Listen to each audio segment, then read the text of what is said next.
Since 1984, Cafe Latte has been serving up the freshest baked goods and modern comfort food in a cafeteria setting. Their menu is prepared with the best ingredients available. Cafe Latte is a leader in sustainable dining, composting their food and paper waste along with recycling everything they can. Located off Victoria and Grand, more at cafelatte.com. Portions of the following program may be pre-recorded.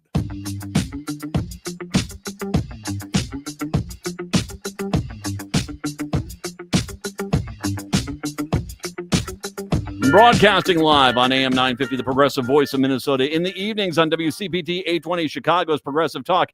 And in the nighttime hours in Seattle, 1150 AM KKNW. It is the Matt McNeil Show for your Tuesday. Good to have you with us today. Matt, Patrick here. Coming up in the next hour, we got Patrick Cooligan from the Minnesota Reformer going to be joining us. Also, we're standing on by Chris Cluey is going to be, there he is indeed right now. Chris Cluey is kind enough to join us. Yeah, that Chris Cluey, former Minnesota Vikings punter, and of course, a progressive advocate who has been a hero to many people.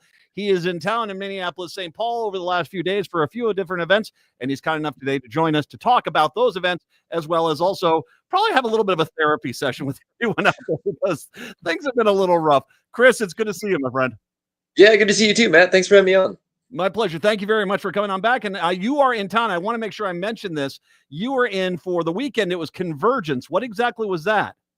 Yeah, so Convergence is basically just a huge nerd convention. It was it was at the Hyatt Regency on Nicollet Mall, and yeah, just a ton of like anime, video games, tabletop board games, cosplay, people just being nerds. And I was on a bunch of panels where I talked about being both a sports player and a huge nerd. So yeah, it was an absolute blast. They do it every year and highly recommend it. If you have any interest in like nerd adjacent hobbies, Convergence is a lot of fun. And you're also, I should mention, right now currently working with Games Done Quick. This is an organization. It's raising funds for a great organization that's actually been in the news lately with Doctors Without Borders, as they've been trying to get into some of these areas, especially the Gaza, and try to help out people there. What's that organization all about? Yeah, so Games Done Quick is a great organization. I think they do 4 yearly events, and each one benefits a different cause. So this one's Summer Games Done Quick, and it's at the Hilton off of Marquette. And yeah, what it is, it's a bunch of speedrunners who are going through sometimes some really random games, to see how fast they can beat these things. And then people donate to raise money for Doctors Without Borders. So I had a friend who was able to get me in, and I took my kids because my kids are huge fans of these games. And so yesterday we watched, it was like Donkey Kong Bongos. So you play the game with this literal like bongos controller.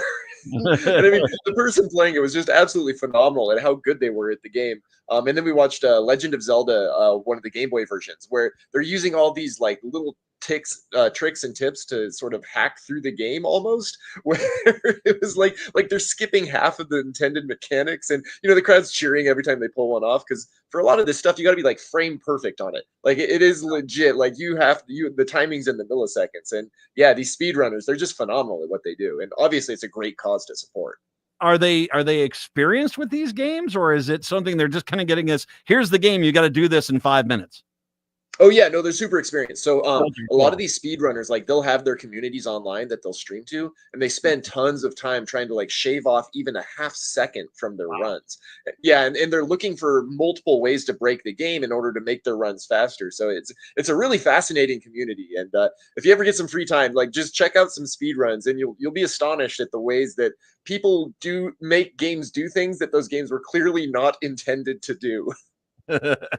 I one time got up to level 23 on Galga, and so yeah, I'm very. This is the one thing I'm very proud of is my.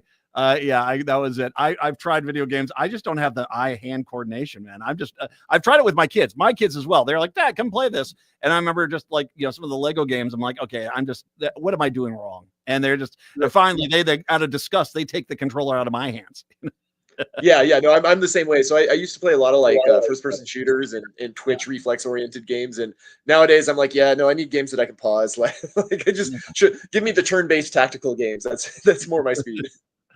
We last time we checked in with you, obviously we had the situation in Huntington Beach, California, where you had that fantastic protest that got a lot of attention. You also then got some blowback as far as you were removed from a coaching of a football team, if I remember correctly. If we can, let's touch on that. What exactly, has there been any updates there? Obviously you're clearly trying to fight the authorities that have been overstepping their reach within Huntington Beach. Have you had any success down there? Yeah, so I actually have really good news there. We actually passed our ballot initiatives to protect the library. So we got rid of the book banning board that they implemented, and then if they try to privatize the library, it has to go to a citywide vote. They can't just unilaterally privatize the library. And it was actually really cool to see what the final outcome of the votes were, because a lot of us were expecting it was going to be really close, right? Like, maybe a percentage point or two, or we might even lose one of them.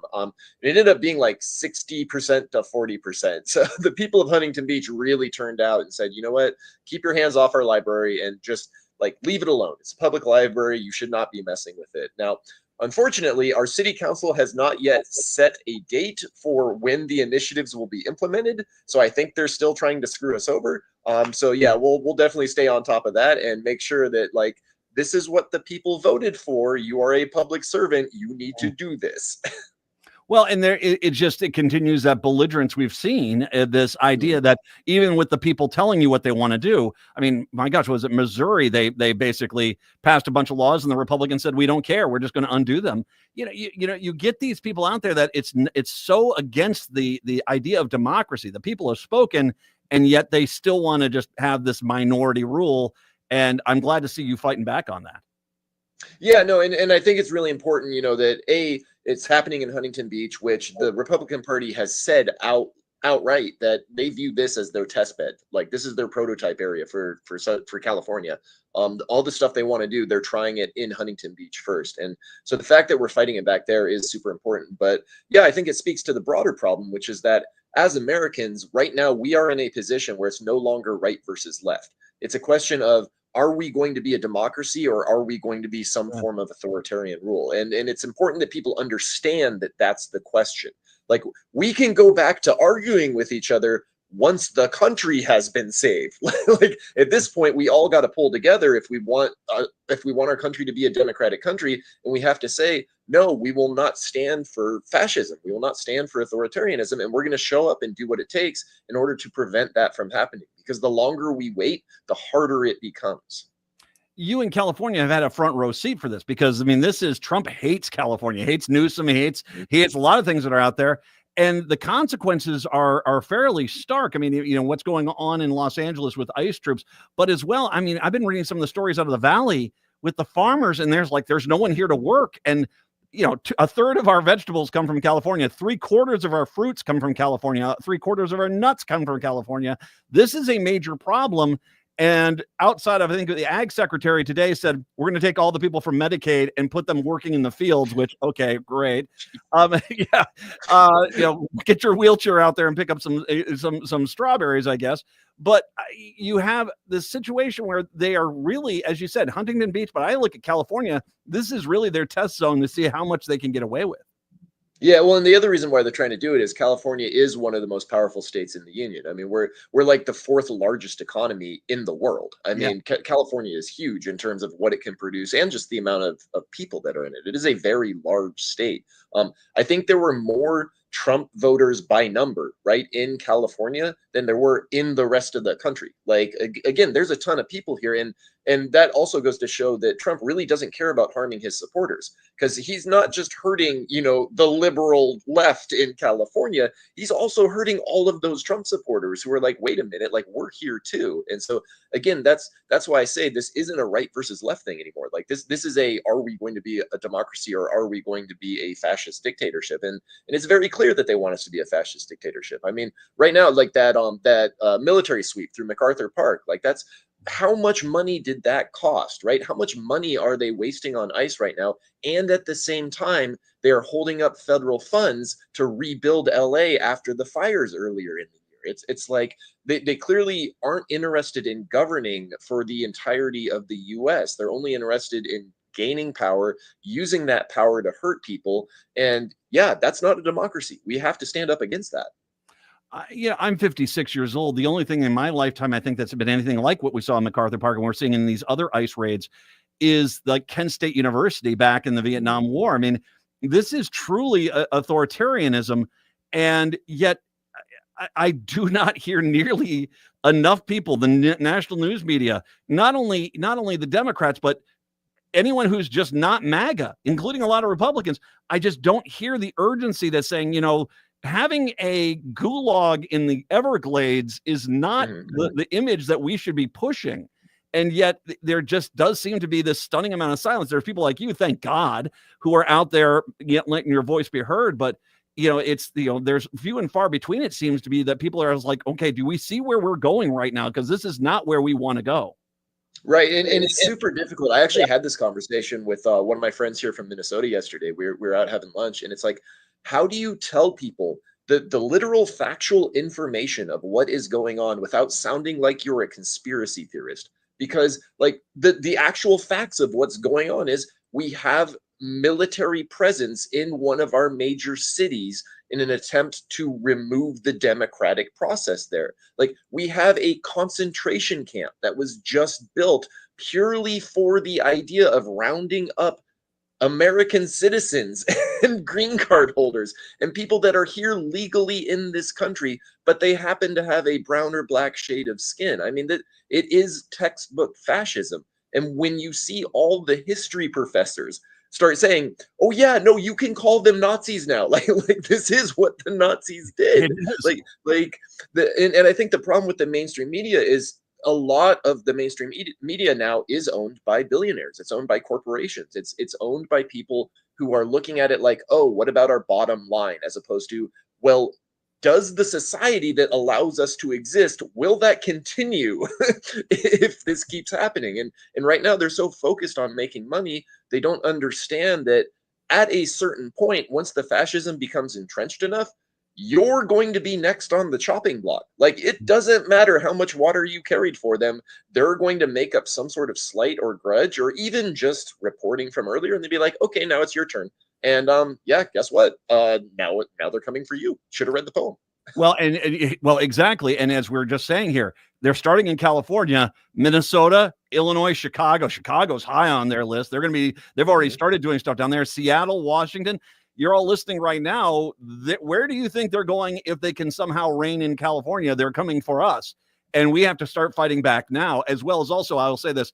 I was stationed in the military. I was stationed in Nuremberg. So when I took college classes, I took them on the rise of the Third Reich and stuff like that. Yeah, this is a little bit. If they're cosplaying the Nazis, at some point, shouldn't they take off the uniform? I mean, it's kind of scary. Yeah, no, and it's really depressing too, because at this point we have the historic parallels. Like we saw what happened with the rise of Nazi Germany, and it shouldn't be a surprise. And like when people ask, well, how could it happen in Germany in the 1930s? Well, this is exactly how it happened. People didn't think it was going to happen. Yeah, exactly. Chris Cluey is kind enough to join us. We're going to take a break. Come back. We're going to get a little bit of a therapy session with Chris when we do come on back. It is the Matt McNeil Show right here on your Tuesday.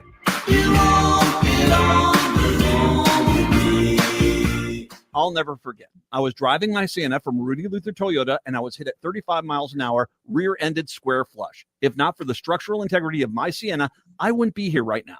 There's a lot I can say about Rudy Luther Toyota, about their fantastic service department and their great selection, but being able to say your car saved my life is the best endorsement I can make. Toyotas from Rudy Luther Toyota are my highest recommendation. Get one today and tell them me, Matt McNeil, Rudy Luther Toyota, 394 and 169 in Golden Valley.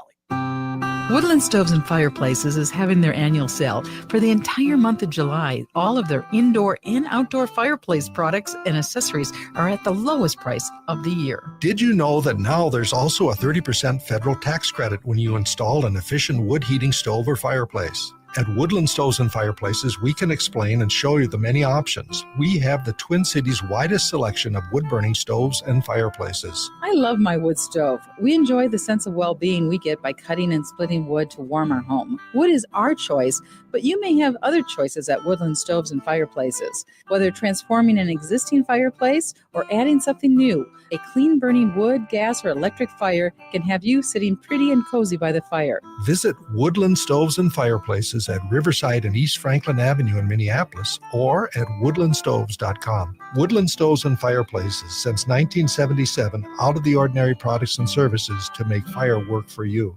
Are your remote workers putting your company at risk? Not sure what steps to take to secure your data? Hi, Mark Sommerfeld from Rymark.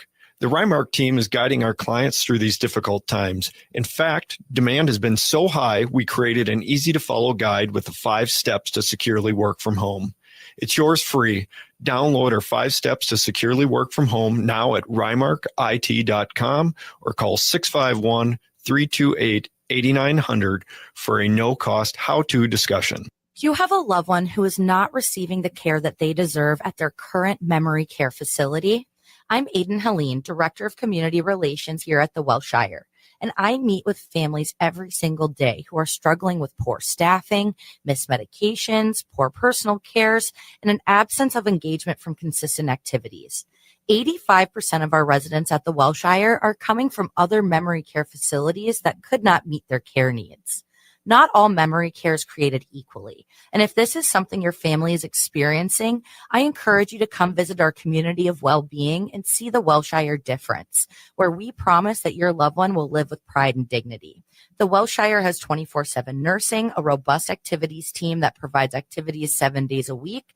And when the diagnosis takes a 9-to-5 approach, so will we. Book a tour at welshiremn.com and see our community of well-being in action. That's welshiremn.com. Again, that's welshiremn.com. La la la la la la la la la la la la la la. I don't need no 1, 2, 3. It is the Matt McNeil Show on your Tuesday. Thanks for being here. Chris Cluey, kind enough to join us here. Chris, by the way, every once in a while on my YouTube feed, I get Vikings highlights games. I watched 2 games. You are a hell of a punter, man. You could kick the ball, and you were. I mean, they when you're showing the highlights and you're showing up in them because of what you're doing. You know, you got nothing. I'm not trying to make the Bears fans or the Seahawks fans angry right now, but you were a pretty good punter, man. It was nice to have you. Well, thanks. I appreciate that. Yeah, no, I worked pretty hard at my craft. It's, when I do something, I do it to the best of my ability. So. I there was a place, one of those places that's one of those dome places during winter, and people go and work out in there. And there were guys out there practicing kicking. And yeah, I mean, they were out there for 3-4 hours just trying to, hone it down. I mean, it's not nearly as easy as people sort of think it is. Although you guys, when you're really good at it, you make it look easy. Yeah, well, I mean, and that's the mark of any professional, right? Is that they do something that is very complex and they make it seem very easy for the people watching, where you're like, oh, I could get off the couch and go do that. And then when you get off the couch to go do it, you're just like, oh, wow, yeah, no, this is way more complicated than I thought. You put the football through your kitchen window. Yep. No, I'm not going to do this. I imagine a lot of people are out there right now. It's been a rough few weeks. And as a matter of fact, Supreme Court just ruled that basically Trump can start gutting staffs and laying people off within the federal government. He said he can do that if he wants. It's been rough. And I have run into this. I imagine you are too. This almost therapy that you are kind of having to, people are coming to you and it's like, what do we do? How do we do this? First of all, talk a little bit about this, because we just went through the 4th of July and there was definitely a dark cloud over this country during that. What do you say to people when they come to you and you can tell that they're kind of at their wits' end, they're frustrated, they're sad, they're angry, and kind of get them honed and focused like you are, because you do a great job of saying, okay, this is not the end of this, we're still marching forward. How do you approach that? Yeah, so there's a couple different things there, where the first one and the one that I really look at is, what has human history taught us about these situations in the past? And what human history has taught us about these situations in the past is that we have gone through some very dark days, but we have emerged from the other side, and we've built better, right? We've come back and we've created a better society. And yeah, it takes a lot of hard work to get there. And unfortunately, a lot of times it requires a lot of sacrifice and a lot of violence, which, again, let me be clear, I'm not advocating for violence. I do not want it to get to that point. But yeah, we have to be prepared for the fact that, yes, things seem dismal and bleak right now, but we can make it through because we've made it through before. And then the second big thing to remember is that, this is a marathon. It's not a sprint. And fascists, they want to take the joy out of the world, right? So finding things that you enjoy and finding things that lift your spirits back up, like that is actually in its way helping to fight against fascism, right? Like so me being at this nerdy convention, like kind of recharging my batteries, like that is fighting against fascism, because now I have, like I'm okay, now I'm ready to go again. It's time to get back in the fight. So don't feel like you have to do everything all at once. Like, yeah, get involved in your local communities, get involved with your local rapid response ICE groups, do the work on the ground. But when you need to take a break, go take a break, because it doesn't do anyone any good if you burn out and now all of a sudden you can't help anymore. So yeah, just understand that, like, finding joy in the midst of sorrow is one of the ways that you fight against the bad guys. My daughter Evelyn we're talking an hour ago, was talking about this with me about, just frustrated about with the whole thing in Texas and everything. And I just sort of said, I go to state parks. I go hike at state parks, get out into the wilderness. There's not many people around me. It's real pretty, I think. And, you've got to find your own groove wherever that is, and kind of take that break, because if you wallow in this cesspool, it will infect you badly.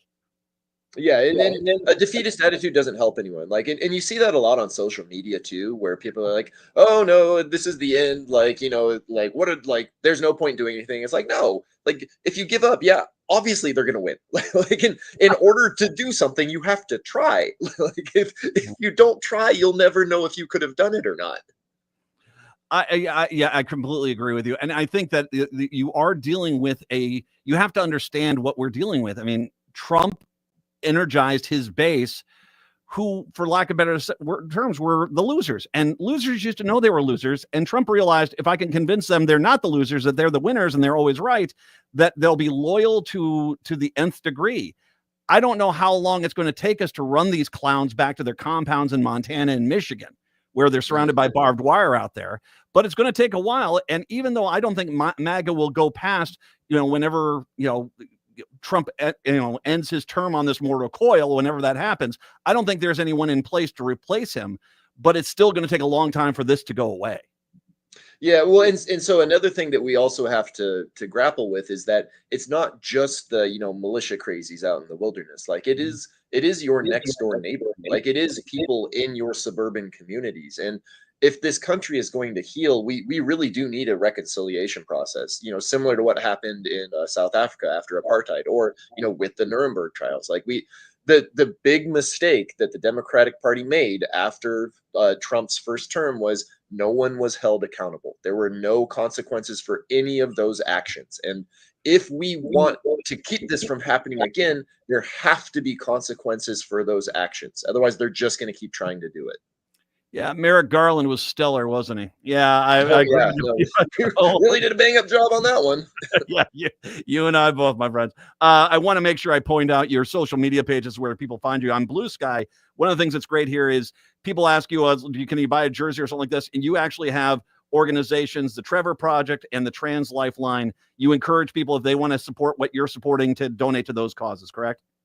Yeah, of course. And then another thing, like if you do, like if you're looking for something to do, find your local community. And like generally your local community will show up at local city council meetings. So that's a great place to meet those people. But yeah, like in these times, we're going to need to support our local food banks, right? We're going to need to support like local rapid response teams to ICE. I mean, one of the big things that LA is doing right now is that people are buying out taco stands and the taco vendors, because those people can't be on the streets right now. Otherwise, ICE is going to they're going to come pick them up. So people are helping to keep those people supported, because they literally cannot work without being taken in by a fascist government. So we need to form those local bonds. We need to form those community bonds, and we need to look out for each other, because right now the federal government is not working for us. It is working against us. And the way you fight that is by creating local communities and sticking together. Also, I do want to make sure I mention, even though the conversions is over, Games Done Quick is still going on. And is there still ways for people, if they want to donate and help out with their cause, as they also watch them fly through video games? Can they still do that?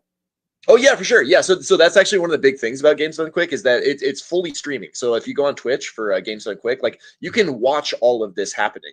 and you can donate. And for all the games, they usually have kind of like stretch goals or bonus goals, where if enough money is donated while the person is playing the game, then they do something extra, right? So for the Legend of Zelda game we were watching, it was so normally it takes the speedrunners about an hour to beat this game, and they're like, now we're going to show you how to beat it in 2.5 minutes if enough money gets raised, right? And so enough money got raised, and so it's this really like technical glitch that requires you put in 3 specific names on like the the save file screen, and then you have to talk to NPCs in a certain order, and then enter the doghouse from the backside, and then there's a 50% chance it just crashes the game.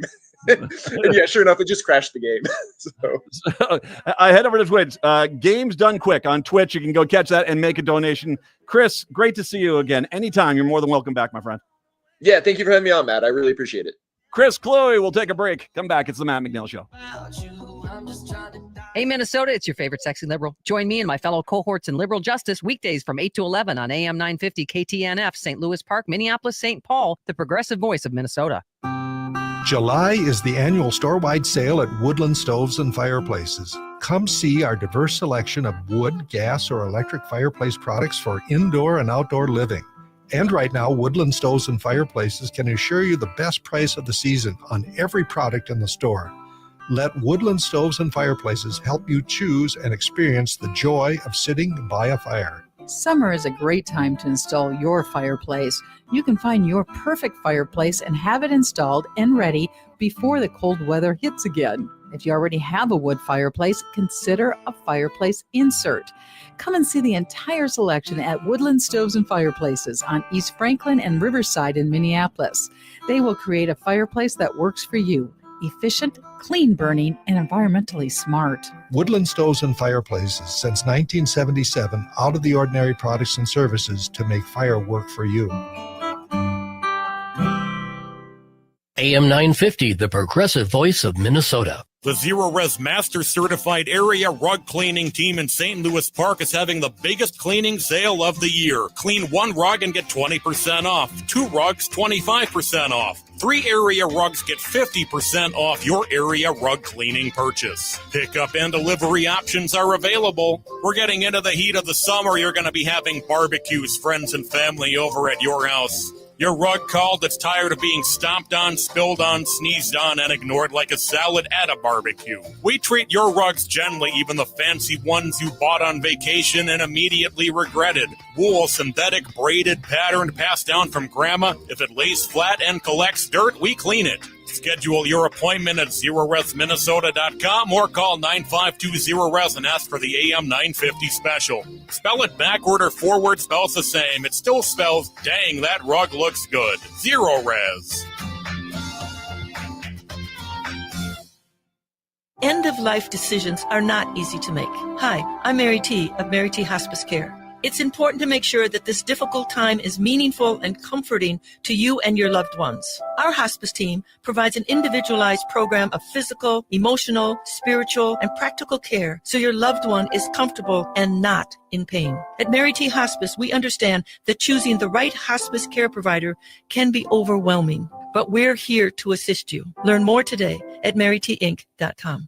With your AM 950 weather, I'm Brett Johnson. Look for sunny skies today with a high near 83. Tonight, clear with a low around 64. And Wednesday, sunny with a high near 81. Since 1984, Cafe Latte has been serving up the freshest baked goods and modern comfort food in a cafeteria setting. Their menu is prepared with the best ingredients available. Cafe Latte is a leader in sustainable dining, composting their food and paper waste along with recycling everything they can. Located off Victoria and Grand, more at cafelatte.com.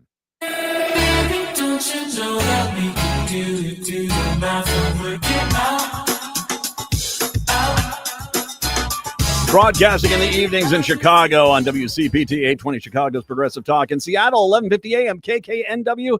You're catching me at night. And, of course, in Minneapolis, St. Paul, live in the afternoons. It's AM 950, the progressive voice of Minnesota. It's the Matt McNeil Show. Chris Cluey is just one of the coolest human beings, period. He is. He's just one of the coolest human beings. And he is so freaking down to earth. It is amazing. I think it's to a point, it is a California thing. I mean, he does have a lot of that California vibe. Do you know many people, Patrick, from Cali out there that, you know, they all seem to have, a lot of the more level-headed ones seem to have that Chris Cluey vibe. Yeah, there is definitely a very laid back, quality to people I meet from California. But he's also so practical too. I mean, I love his advice about take the break. I mean, like I said, I just telling my daughter, take the break, get away from the computer, find something else, but as well as also get involved locally. You know, he's not trying to start some sort of national campaign. He's saying it as it is, which is this all starts at home. This starts with your local community, city council, your school boards, parks and rec, your zoning committees, where this starts. And that's where you need to go. So fantastic to have him there. And it is, you know, he's pretty amazing. It's nice to have him on board. 952-946-6205, 952-946-6205. The high court does allow Trump to proceed with plans to downsize the federal workforce. And the problem that you're going to have there is that, you know, it's going to, unless you have a super majority for the Democrats, the Republicans are going to sit there and say, we're not hiring those people back ever, because they're going to argue that those tax breaks for billionaires are more important. I want to. There is this nastiness that is hard to wrap your head around. I kind of alluded to it with Chris, in that it is this idea that you have these people within MAGA who are, you know, 20-time losers. And like I said, this is the base of Trump. He was the one that went to him saying, you're not the loser. They're the loser.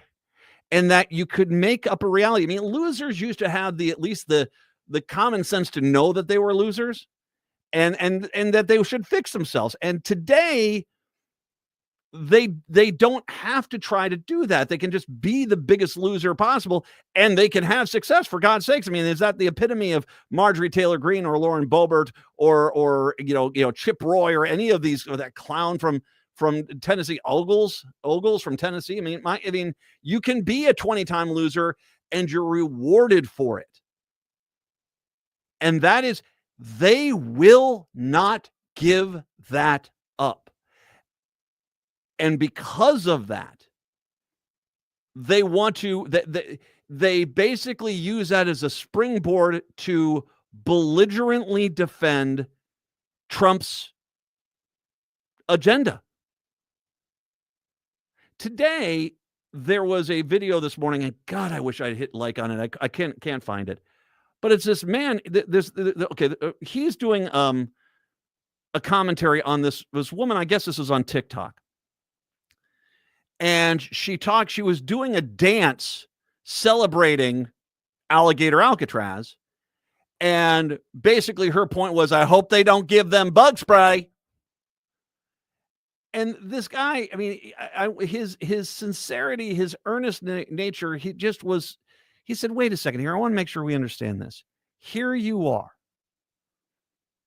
We now know that these people that are being held by Trump in these prisons, in these gulags, it's horrific conditions. People are dying already. Almost as many people have died in these facilities as died all last year in these facilities. There's abuse, there's torture, death. It is a god-awful experience. And this is on American soil. There is torturing and this stuff. Not only did this woman look at that and say, yep, love it. Not only did she look at them basically building a gulag in the middle of the Everglades, a gulag in the middle of the Everglades, that is not going to be safe for human beings to be in, but they don't care because they're the enemies. You look at that and you say, that's good. You look at the idea of threatening people with snakes and spiders and alligators as funny. You look at all of this. You look at the fact that there are so many people who have not done a damn thing, who are proud to be here and are contributing to our society, getting locked into these facilities to be tortured and abused. And you're fine with that. And not only are you fine with that you are so proud of this, that you go onto a social media page and create a little dance routine so you can dance and praise what is going on, the torturing of other human beings. And this guy said, it's like all human beings are basically 99.999% the same. There's only minor differences that are skin color and that's basically it. And yet you gleefully enjoy the idea of people who are slightly darker skinned than you being tortured and abused to a point where you're doing a celebratory dance on TikTok and asking the question of what is wrong with you? And not only that, but offering up ideas on how you can torture them more. Don't give them bug spray. Ha, ha, ha, ha. There is something seriously wrong with you. And once again, Trump basically found the losers, the insecure, the failures in society, told them they were really the strength, really the strong people, really the successful people. And they're so grateful for Trump doing this that they will defend blindly anything that happens. And then when we find behind the prison facility in 4 years a mass pit with 1,000 bodies in it, suddenly that person who was doing a TikTok video saying, kill them all, is like, whoa, I wasn't for that. Although they probably deserved it. I'm not for that. And you just kind of wonder, it's like, how did you get so broken? How is it possible you got this broken? I talked about it this week, and we're talking about in Texas. It's like, by all means, help these people out. A horrible tragedy. Still some questions. Like, once again, it's like, why did so many people not heed the warnings? And why wasn't sheriff? I mean, if I was a county sheriff, and I knew there were camps that were near that river, and I knew that river was overflowing and it was bad, why wasn't there, just attempts made to get out there and say, or call them or something like that? It doesn't sound like that happened.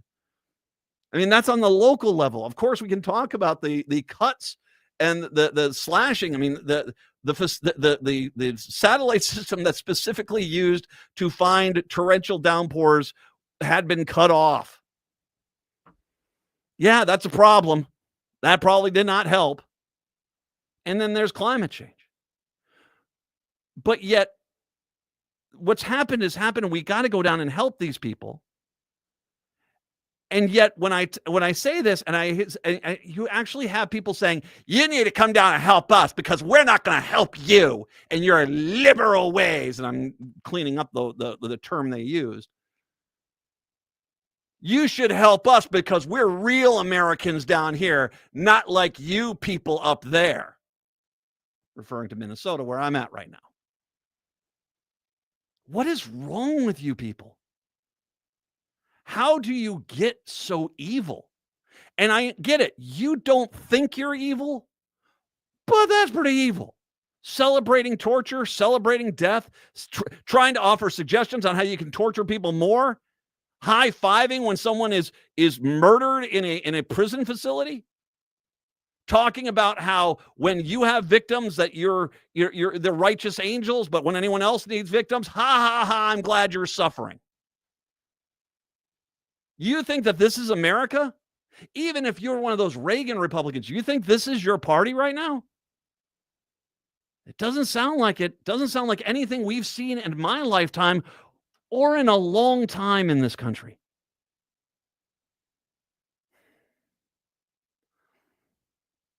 I don't know what you do. Like I said, when Trump validated the losers, he bought with it a loyalty that will live on long past his time on this mortal earth. And so we're looking at 20, 30 years before finally MAGA dies. And that's what happens. I don't know what you do to pull us back from the brink, but there's some damn scary stuff going on out there. And as Chris Cluey mentioned, it's not just the militant compound guys. It's your next door neighbor. It's the person that 2 years ago, when they broke their leg, you brought over a casserole for them. When your pet, your cat or your dog ran out the door and the neighborhood came together to go find that animal, they were part of that crew. And now here they are laughing about the suffering of other people, but also starting to get to that next step of, and whoever supports those people needs to be rounded up too. Dark days indeed, man. Dark days indeed. Chris Cluey's right. Find something you can do that has nothing to do with politics or doom scrolling. Just you put your phone down, you just have fun. I go hiking. I love hiking. As a matter of fact, I just posted some pictures yesterday of some of the hikes I did out at Whitewater State Park here in Minnesota. I love going for hikes. Go out, go to the theater, go to movies, go to a convention, go to a book club. Find something that when it gets to be too much, you can have a way of diverting. One other thing here before I get to the top of the hour. The latest debacle to hit Trump has sparked members of his own team who then fanned the flames until it was fully out of control. MSNBC claimed that Epstein's mess at the president's MAGA base and uproar was completely avoidable. But Trump teams has been amplifying it for so long that the apparent backdown this week plunged it into a crisis of its own making. At the center of the controversy is an unavoidable, albeit inconvenient detail. It was members of Team Trump who helped light the match to fan the flames, stating that a political fire that they clearly lost control over. Indeed, several of Trump's cabinet picks accused the previous administration of covering up the case surrounding Epstein, suggesting it was to protect powerful figures who might be implicated. This week's Department of Justice announcement that there was no Epstein client list was seen as a major backdown, one that many saw as a cover-up as well. I mean, there it is. Just come on. And the problem is this, and I said this morning, Republicans have been using this Epstein client list to say, oh, it's all the Dems. And they've been always saying, oh, these Dems are on it. And the truth is, client number one, because of the photo evidence we have, is Donald Trump. Donald Trump 7 times was on Jeffrey Epstein's child sex plane going to Jeffrey Epstein's child sex island with underage girls on the same plane with him at the same time. Ta-da! Yeah, he's public enemy number 1 on that list. But now all of a sudden the list doesn't exist. And the problem is that they held this out to try to taunt Democrats. But then when Elon turned on him and basically said, yeah, Trump's on the list, all of a sudden they realized it was now a liability. And so they went out there to basically hide it, shut it down, and run away from it. Both FBI Director Kash Patel and FBI Deputy Director Dan Bongino all said aggressively promoted theories around Epstein running a blackmail operation during Biden's tenure. In 2023, the FBI director said Trump should roll out the client list on day 1. In February, Bongino said regarding the Epstein case, I'm never going to let this story go. Perhaps the most notable backpedaling, though, was among cabinet members came from Attorney General Pam Bondi, whose DOJ signed off on the memo claiming Epstein did not have a client list, despite having said the client list was sitting on my desk right now to review. Yeah. Elon Musk came out today and basically suggested that Steve Bannon is on that list. He said that to Roger Stone, but he said that. And then, of course, the height of gaslighting was Trump when asked about the missing minute plus of video footage in the Epstein prison video. Trump said, why are you people still talking about Jeffrey Epstein? Nobody wants to talk about Jeffrey Epstein, says the guy who basically, yeah, exactly. It's sad. We'll take a break, come back. The Matt McNeil Show.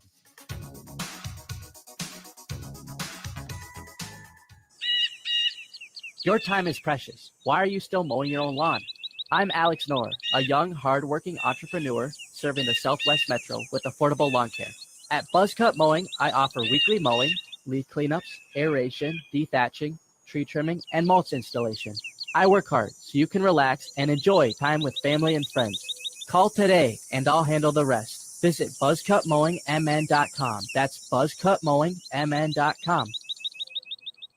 Hey, it's Patrick for Zero Res. The month of July is National Carpet Cleaning Month, and because of that, Zero Res is offering a purchase of 3 rooms of carpet cleaned, get 1 room free, plus $50 off an air duct cleaning. Maybe you're having a barbecue for the 4th of July. We'll also have Aquatennial coming up in Minneapolis later this month.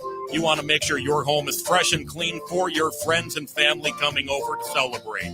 If your carpet's looking more like a snowbank in late March, muddy, crunchy, and kind of mysterious, it's time to call Zero Res, don't you know? These folks come in with their fancy schmancy ZR water. It's like regular water, but with a master's degree in cleanliness. Zero Res can handle it all. Carpets, tiles, rugs, upholstery, air ducts, basically every surface in your home can be Zero Resified. So it's time to call the cleaning pros at Zero Res today. Schedule your appointment at ZeroResMinnesota.com or call 952-0-RES and ask for the AM 950 special. Backorder forward spells the same. Zero Res. Hi, Penny here from Nightingale in Minneapolis. Exciting news. During the warmer months, we're extending our charm to the patio. Imagine savoring your favorite dishes outside, surrounded by the lively energy of South Minneapolis near 26th and Lyndale. And guess what? Nightingale's patio is not just a dining space. It's also dog-friendly. Craft cocktails, curated wines, and half-price bottles of wine on Mondays are still part of the deal. Open daily 5 p.m. to 1 a.m. with a full menu until midnight. Join us at Nightingale where good times and great flavors come together. When was the last time you had your roof inspected for extreme weather and hail damage? This is Chad, owner of AM 950, to talk about the exterior construction company I trust, Snap Construction. If you've noticed new roofing projects in your neighborhood, your home was likely hit by hail last summer and experienced damage. Snap Construction is helping homeowners like you, and they're the roofing specialists I trust. They are the most well-reviewed contractor in the Twin Cities and have a ton of positive customer reviews from homeowners just like you. Even better, Snap Construction's installations are backed by a lifetime warranty, so you know you're dealing with a qualified roofing expert. You want to work with a company that will be here for a long time after the work is done. Snap Construction has handled thousands of claims and will help you through the process. Do yourself a favor and get a free roofing inspection so you have the facts and peace of mind you deserve. Call Snap Construction today at 612-333-SNAP. That's 612-333-SNAP, or visit snapconstruction.com.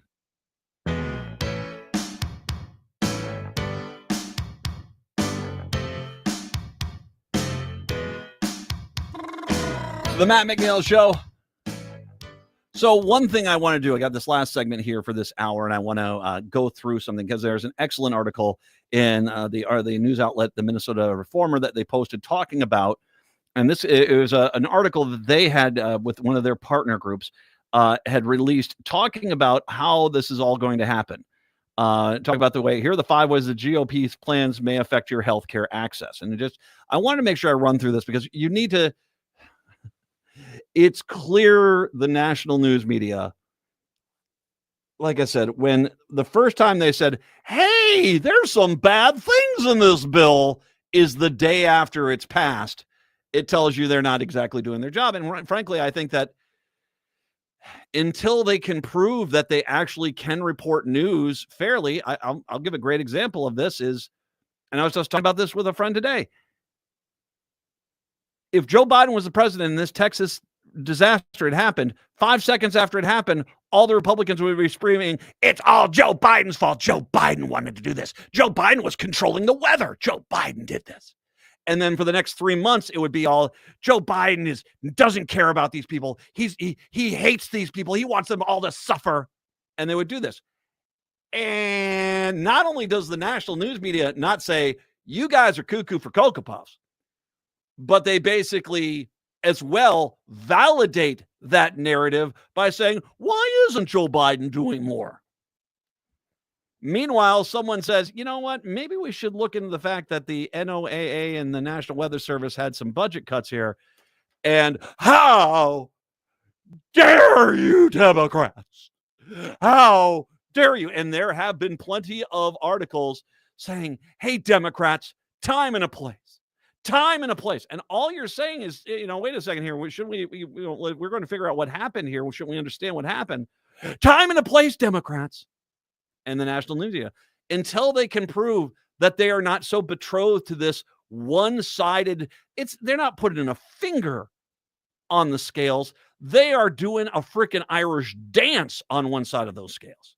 And until they stop, yeah, you got to find the news outlets that are not absolutely corrupt. Reformer is one of them. Under the legislation, reductions in federal support for Medicaid Affordable Care Act, marketplaces will cause nearly 12 million more people to be without insurance in 2034. The Congressional Budget Office estimated that. In its turn, it's expected to undermine the finances of hospitals, nursing homes, and community health centers. First of all, you're going to need to get a job. And I'm not joking. When I talked to Chris Cluey earlier, the Ag Secretary has basically said, all you people on Medicaid need to get out there and work in the fields, taking over the manual labor jobs they just ran the undocumented workers out of the country for. That is their solution. People who are disabled going out and working 10-hour days for substandard wages, picking carrots. You can't make it up.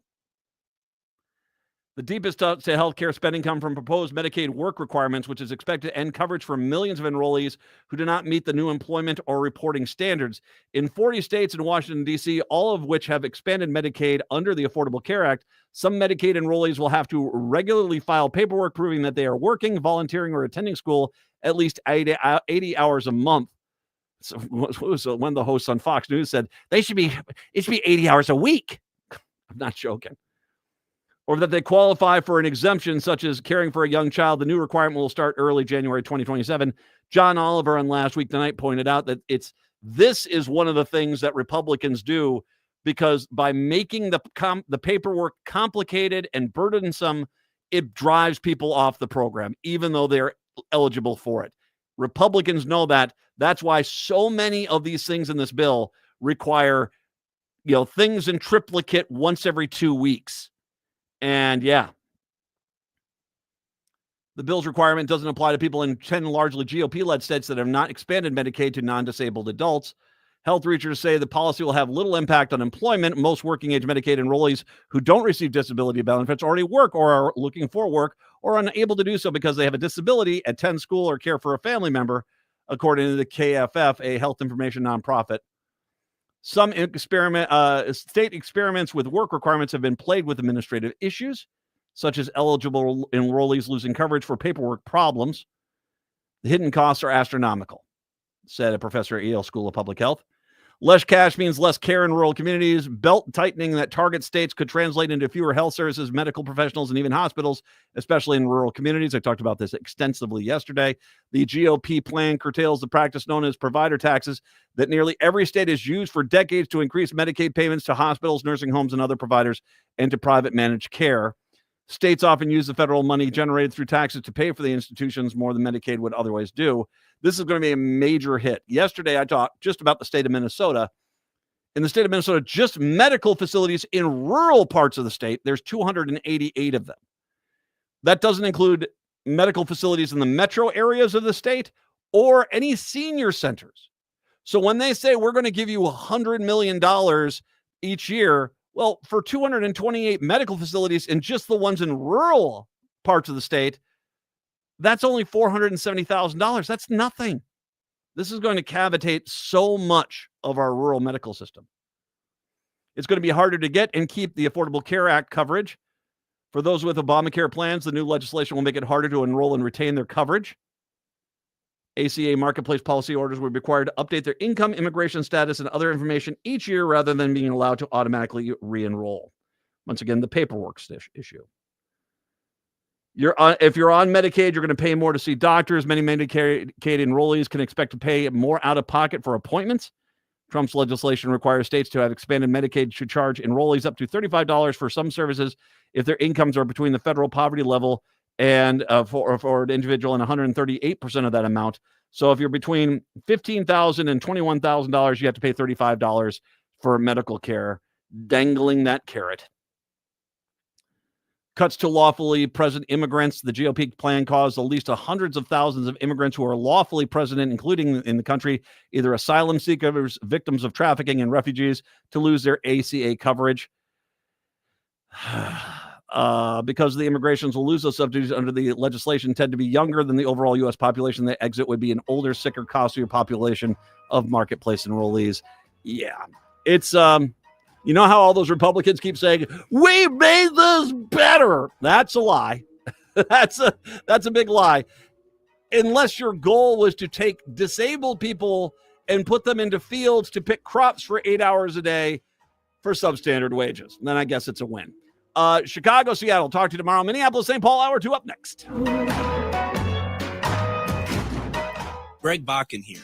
I've told you about the out-of-the-world roast beef sandwiches at Maverick's Real Roast Beef, but I haven't told you about their Philly steak sandwiches, turkey, bacon, avocado sandwich, BLT, crispy chicken, fish sandwiches, brisket, or pulled pork. Okay, you get the idea. They make a lot of delicious food to the same standard as their famous roast beef sandwiches, and now I'm starving. I'm going to go to Maverick's Real Roast Beef off Lexington and Roseville, and you need to go too. Check out their menu at mavericksbeef.com. Rudy Luther Toyota is the dealer you can trust. Go to rudyluthertoyota.com to browse their inventory of new and certified pre-owned vehicles. Style, performance, and reliability. You can find it all at Rudy Luther. With every new and certified pre-owned vehicle, you'll get a Luther Advantage card, save 10 cents per gallon at the pump, and get $6 Works car washes at Holiday Station stores. That's right. You can get a great vehicle and help stretch your budget even further. Rudy Luther Toyota, the southeast corner of 394 and 169 in Golden Valley. It's Brad Friedman, your friendly investigative blogger, journalist, and host of the Bradcast on AM 950, KTNF, St. Louis Park, Minneapolis, St. Paul, the progressive voice of Minnesota.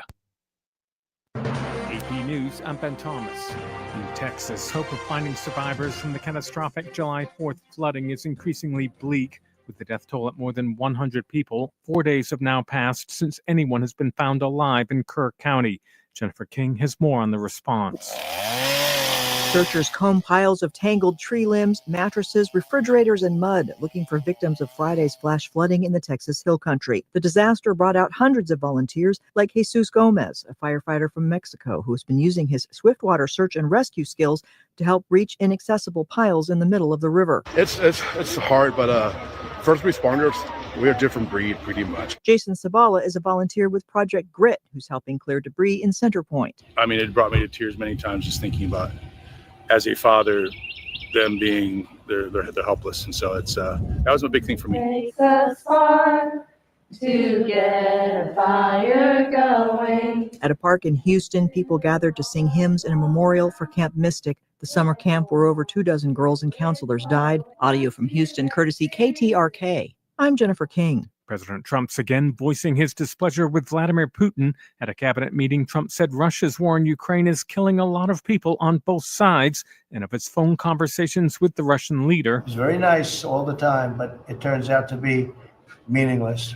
The Israeli military says 5 soldiers have been killed in an attack in northern Gaza. Meanwhile, health officials in the Palestinian territory say Israeli strikes killed 51 people. The bloodshed came with Israeli Prime Minister Benjamin Netanyahu due to visit the White House again this afternoon for talks with President Trump about a ceasefire plan. On Wall Street, stocks ended mixed a day after a broad sell-off in response to President Trump's latest tariffs. The S&P slipped 0.1%. The Dow fell 165 points to 0.4%, while the Nasdaq finished a fraction higher. This is AP News. Are you a chronic interrupter? Incapable of letting other people talk? Do those people ask, how do you sleep at night? Then you should go to Mattress Firm. They have a 120-night sleep trial, so you can get your money back if a bed's not right. That way, anyone, even someone like you, can sleep.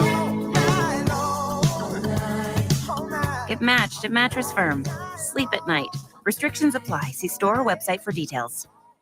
Drivers who switch and save with Progressive could save hundreds. With that kind of money, you could go big time and skip the regular line at the airport and pay for speedy security.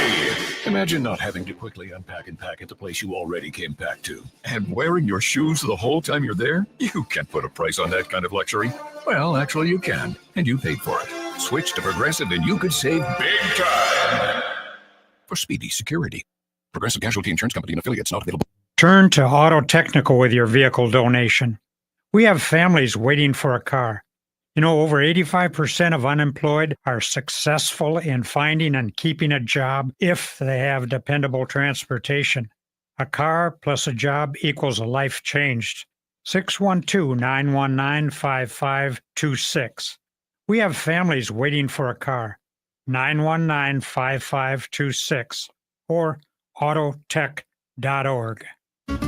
Cafe Latte offers made-from-scratch soups, salads, sandwiches, and mouth-watering desserts. So come check out their pizza and wine bar, or get a treat from the bakery made fresh daily. Plus, you can still do online ordering and takeout, along with gift cards. Just go to cafelatte.com and choose from their ever-changing selection of award-winning salads, sandwiches, and soups. Cafe Latte is located off Victoria and Grand and online at cafelatte.com.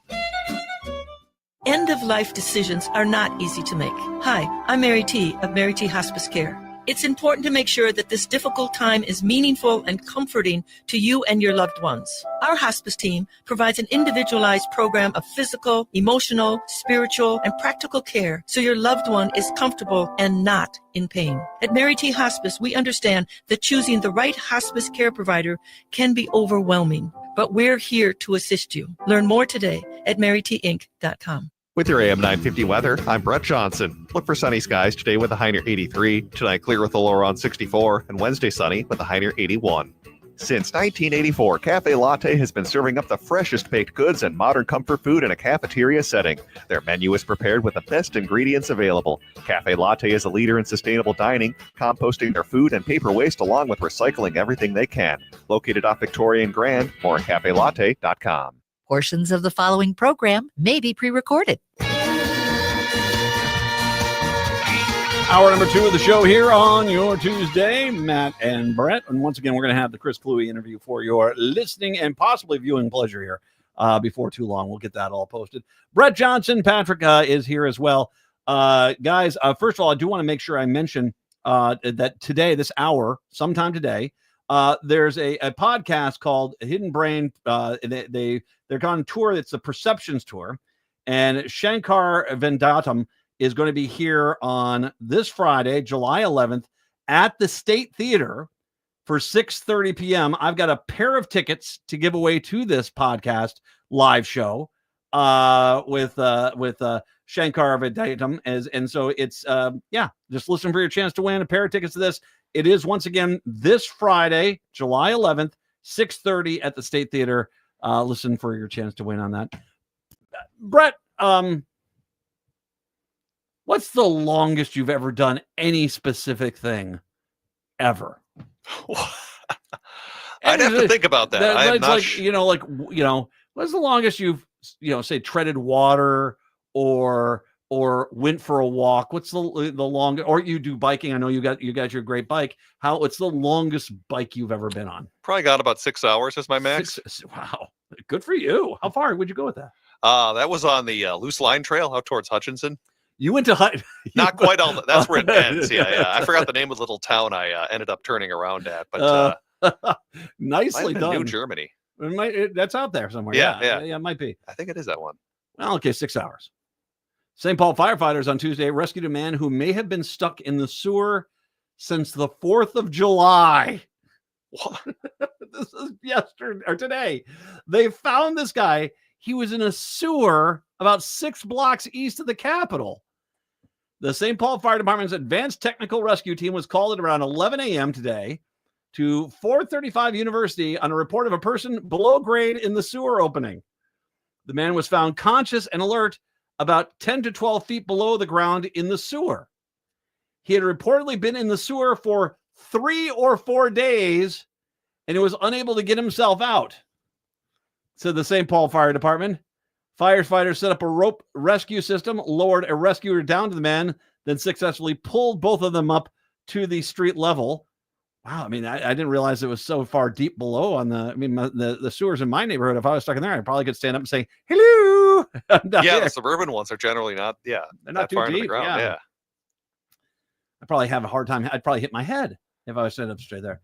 Firefighters, they got him up to street level. The man was arrested by, not arrested, assessed. What are you doing down in our sewer? Arrest that man. The man was assessed by paramedics at the scene and transported to a local hospital in stable condition for further evaluation. And I'm sure, hopefully a bath of some sort. He's been in the sewer for 4 days. Oh my God. You know what the hipsters are about to do. Sewer tour, dude. No. Don't do this. Was he just like periodically down there yelling for help every now and then? How did he get the attention of rescuers to realize that there's a guy down there that needs to get out? Someone maybe walked past, he saw him, and he yelled, and someone's like, "What the heck?" I got to tell the truth. If someone yelled, and I was like, "Yeah, what's going on? I'm stuck down here." I was like, "Well, sucks to be you. Bye." I'm like, I'm going to guess he was like the character from The Simpsons. Hello, I'm still down here. How did he get down there? That's the next question. And why? Well, okay. First of all, 4th of July, I'm wondering if liquor might have been involved. I don't know. I can't say. We don't know. I bet he's sober now. If it was the case, I mean, the other thing which kind of I have a hard time understanding is that most of the access points have ladders or stairs or something like that. He must have come in some kind of like sluice way or something like that, where he couldn't get back up the thing, because water was coming down on him. Yeah, that again begs the question: if he got down, why couldn't he get out of the thing? I don't know. And if he fell down it, you would think he would be suffering from some sort of injuries. You'd think there'd be a grate on the ground someplace, like, what the heck here? And someone would say, "Hey, what are you doing down there?" And then he might have been arrested. I don't know. So we're going to find out the whole story. I guarantee you we're going to find out the whole story of this. 4 days. 4 days. I mean, that's unreal to survive that long in a sewer, dark sewer. How do you sleep? Obviously, you're not eating or drinking anything. At least I hope not. At some point, you become Pickle Rick and start going after the rats, I guess. Still one of the better episodes of any show I've ever seen in my life. I've got incredibly good news. And this is before we get into Patrick Hooligan, incredibly good news. Friend of the show, friend of the station, and we love him both, the Hoffmans. State Senator John Hoffman released from the hospital into a rehabilitation facility after he and his wife, Yvette, were shot and seriously wounded at their home last month. The family said it had been a long recovery ahead, but a photo released by a spokesperson said Monday showed Hoffman smiling, giving a thumbs up as he walked out of the hospital room with a suitcase. The Hoffmans were injured the same night the gunman shot and killed former House Speaker, or the Democratic House Speaker, Melissa Hortman, and her husband, Mark, in their Brooklyn Park home. Vance Belter is a suspect in the attack, and he also attacked the homes of 2 other DFL lawmakers that night in the attack, according to law enforcement officials.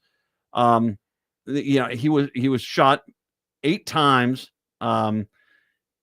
He was shot 9 times, and Yvette was shot 8 times through the door. And Yvette went home, and I've talked to Yvette a few times over the years. She went home fairly quickly afterwards, and I'm going to guess that the door blunted a lot of the shots that went, that hit her, which is, a godsend that she was able to get out of the hospital as quickly as she did. You got shot 9 times, and you're walking out a month, less than a month? Less than a month later. Less than a month at this point. Yes. You're walking out of the hospital carrying a suitcase. Absolutely amazing. The strength of that man. Amazing.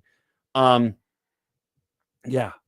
good news that, he's going, it sounds like, once again, it's going to be a rehabilitation center. Understandably, we've talked about this with gunshots before on the station, is that the amount of damage it does, you have to relearn how to do certain things. Sometimes if it hits you in the hand, you got to do that. It hits you in the shoulder, you got to do something like that. He got hit 9 times. So I imagine it's going to be a long recovery process, but God bless him. And I'm glad he's getting out of the hospital, out of ICU, and he's doing that. And all my best to that whole That's family. Still unreal that he is able to walk and largely, probably can't do all of his daily activities, but it's still largely functional because, as you said, it's not like an action hero thing where you get shot 9 times. No, and are fine. You don't. You can survive 9 shots, but you're going to be pretty beat up after that. There is a strength in that couple that they got hit 17 times between the two of them, 17 times, and they're both alive. God bless them. I can't tell you how happy I am. The senator is heading out of the hospital, and still all my love to Yvette and the kids over there. It's a horrible story. Hope did a great job in locking the door and calling 911. And we met Hope at a Blue State Ball not that long ago, one of the last ones we did before the pandemic. I remember meeting Hope. She was an absolute delight. And so I can't tell you how happy I am that the senator and his wife are on the road to recovery, albeit a long one. You and Cooligan talked about something here. I'm going to be fascinated to listen to this. Apparently, Angie Craig is starting to reckon the money for this Senate race. Yeah, we'll get into it during the interview, but she during quarter two looks like she will have raised about $2.4 million. These numbers aren't official yet. It's just what Patrick's been hearing kind of on the grapevine with that, but it's a pretty staggering amount. I know in quarter one she had raised, I think, about double of what Peggy Flanagan had run, but still, if you look at the polling data, at least from what I've seen, it's still Flanagan leading in that race. So Craig is racking up the money, but it still needs to translate into votes in that DFL primary, which of course is going to be heating up later this summer and then obviously early next year too. I think she thinks we're all dumb enough to forget I like working with the Republicans campaign she ran last year. And I don't know about you, but everyone I talk to, I don't want Joe Manchin in Minnesota. I don't want Kristen Sinema in Minnesota. And I'm not buying this whole new born again progressive song and dance, which is officially 6 months old. I'm just not buying it. I think in the age of Trump too, that's a tough selling point as a Democrat. Maybe in a previous era that could have had some success, but I'm largely with you. That's a tough sell to make in today's era. Well, MAGA that's why they're getting all this money. I mean, there are people that want her there because they know that. I'll tell you what. I'm going to share some thoughts after the interview. I'll let you and Patrick get to it. Patrick Cooligan from the Minnesota Reformer with Brett right here on AM 950. AM 950, the progressive voice of Minnesota. Brett Johnson with you here on this Tuesday afternoon. And today we are joined by the editor-in-chief of the Minnesota Reformer. That's Patrick Cooligan, where you can follow he and all of the other great writers over at the Minnesota Reformer website, easy to remember at minnesotareformer.com. As today we're going to be talking about a lot of speculation on the governor's race, especially in light of a recent Tim Walz interview where he hinted that he is very open to the idea of running for a third term without actually committing to running for a third term. We'll talk about that as well as some of his possible Republican opponents. Plus, we have some possible new fundraising numbers for Angie Craig in her U.S. Senate run that are rather staggering. So we're going to talk about that and what they mean in the race for the DFL primary. So a lot to get to today. Patrick, thanks so much for coming back on the show. Always a pleasure. So again, talking about Governor Walz, he is signaling, or at least strongly signaling more than ever, that he's planning to run for that historic third term in 2026. In a recent interview, he touted his record navigating Minnesota through challenging times and promised to hold the state's congressional Republicans accountable for federal budget cuts that he says will harm Minnesotans. But how realistic would that unprecedented third term be? Well, we're going to talk all about that. So again, since he hasn't officially announced that he is going to be running for a third term, how close do you think he is to making it official, and what factors could be influencing his decision on whether he is going to throw his hat back into the ring for 2026? Well, I think all the indications that I was picking up were that he was going to run again, and but I do think that the assassination of Melissa Hortman definitely may have changed the calculus and certainly delayed his decision making on it. As I reported recently, although Hortman was very discreet about it, apparently she did entertain the idea of being a future governor, and they did see her as a potential successor. The question of Walz's successor is really something that they've struggled with.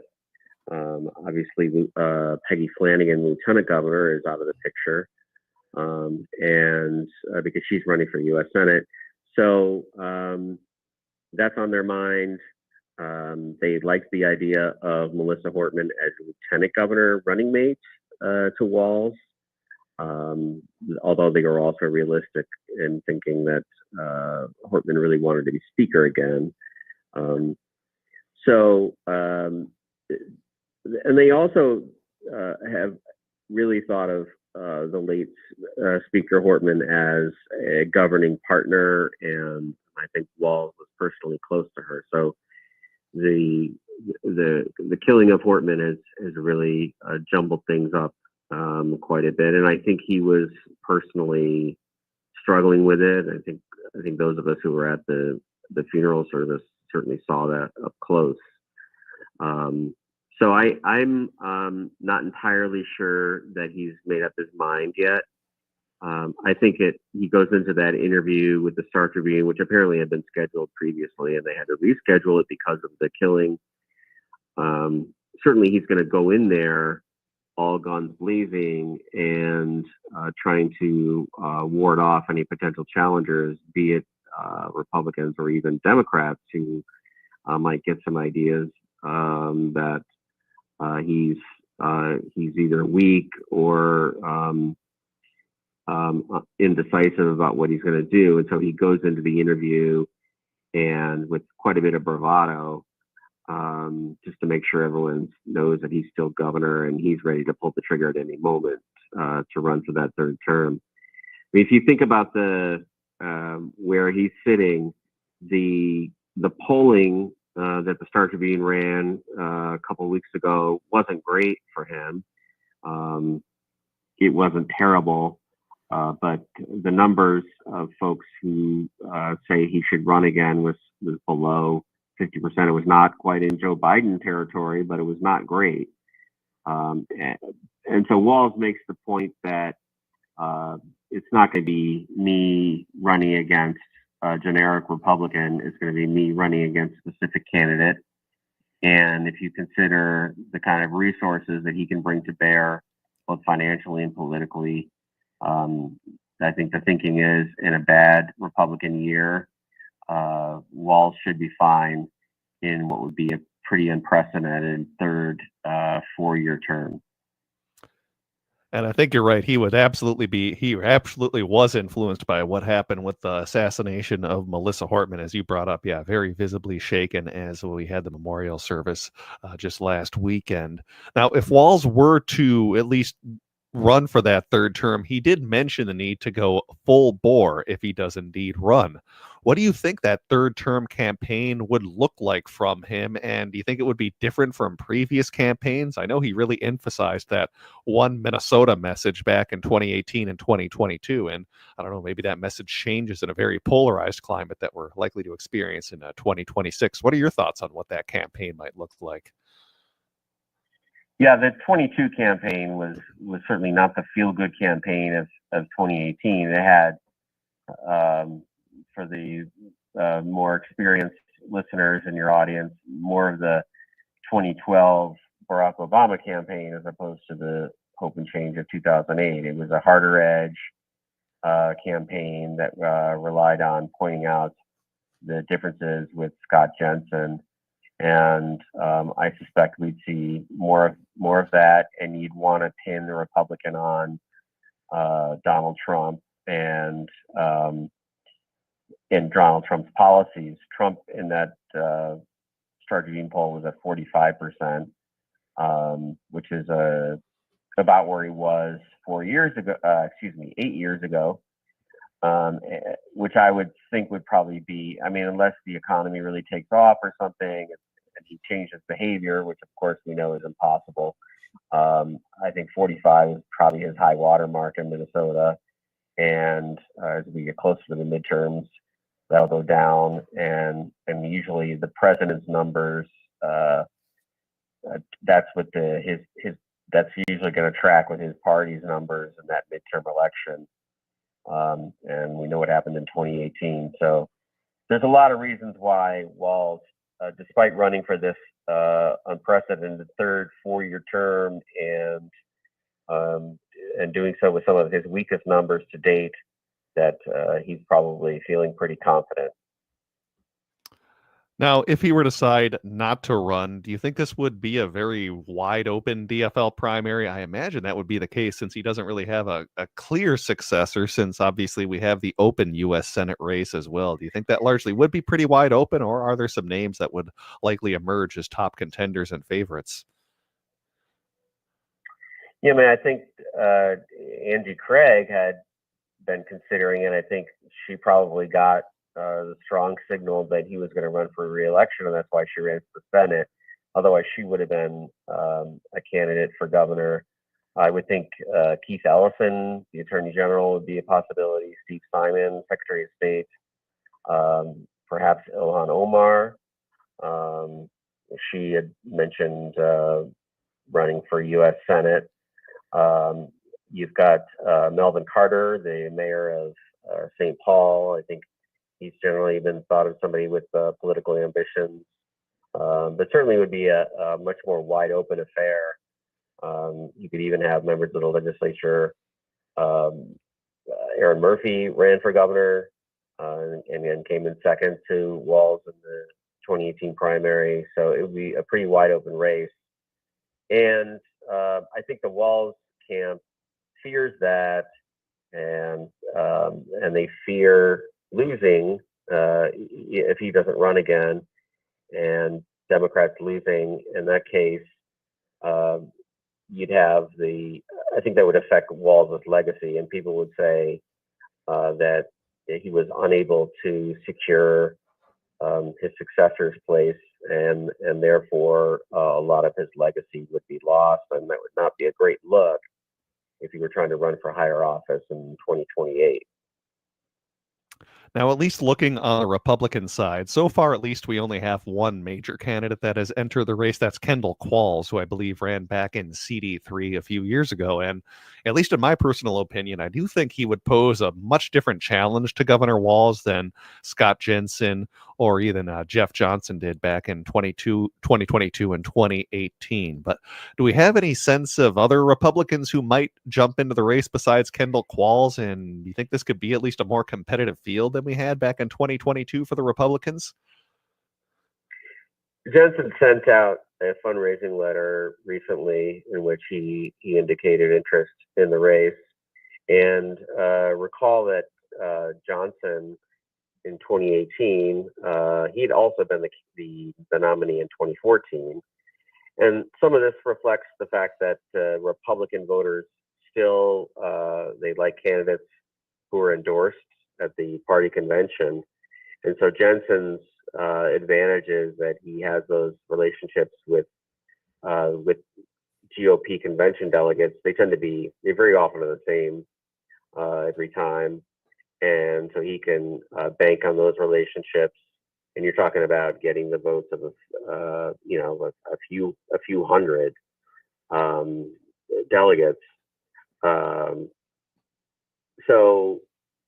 But that's what gives, I think, Kendall Qualls an advantage right now, being the only person in the race, or the only major candidate. He actually did run in 22 for governor, and I think he came in second at the convention. So he has some of those relationships, and he's probably working the phones if he's smart, and developing those relationships further. Once you win the convention endorsement, history has shown that Republicans will back you in a primary. So I think I know it sounds a little crazy to say that it's getting to be too late, but I think that anybody who wants to run for governor on the Republican side should probably get in sooner rather than later, both to start creating those relationships with delegates, but also to raise money, because you want to show a good figure at the end of the year or early next year when you have to report your campaign finance totals.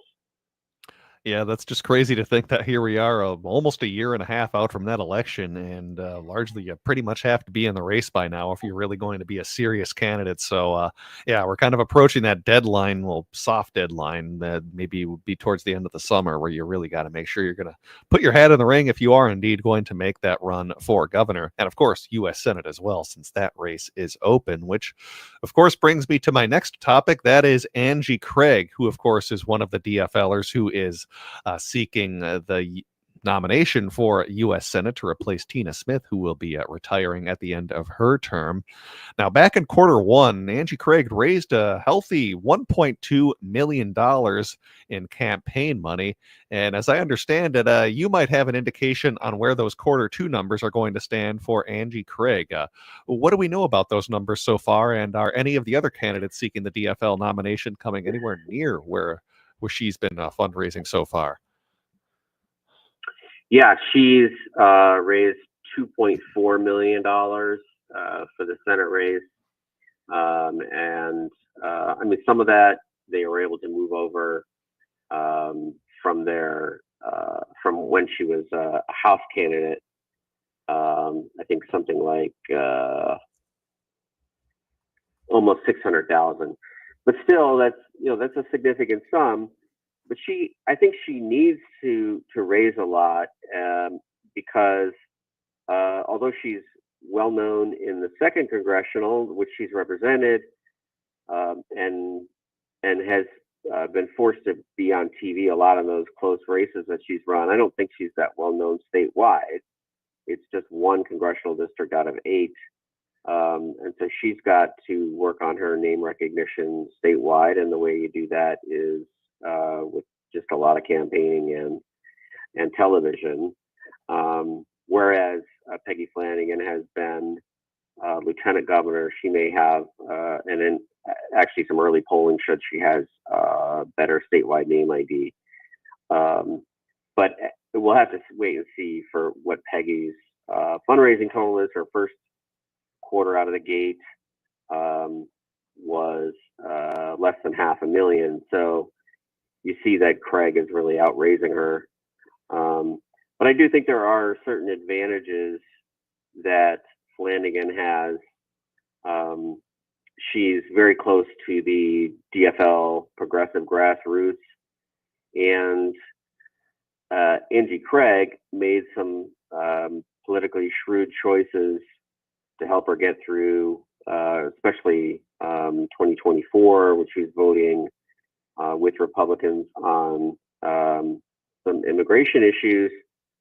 But I'm not really sure that Democratic voters are in the mood for what many would consider to be capitulation to the Trump immigration agenda, especially as we've seen some of these ugly images of masked ICE agents taking people off the street and turning the entire agency into kind of this lawless police state style apparatus.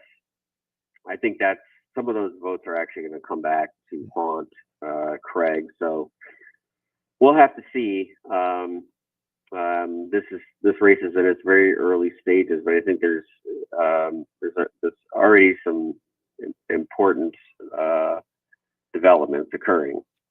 Yeah, and you can bet the Flanagan campaign will be using those votes in their own campaign literature and talking points and ads that they're going to be coming out in the coming months as that campaign does heat up. And it really does kind of seem like a microcosm for what we see of a lot of Democratic races around the country, where it's the more moderate and established candidate who typically has a little more fundraising power against the more progressive candidate who definitely has the backing of the base and is maybe more in touch with some of the anger voters are feeling. So it'll be interesting to see how that plays out in the coming months, because so far, at least, the campaign has been pretty quiet between those two, Craig and Flanagan, but I'd expect that to change probably in the coming weeks and months.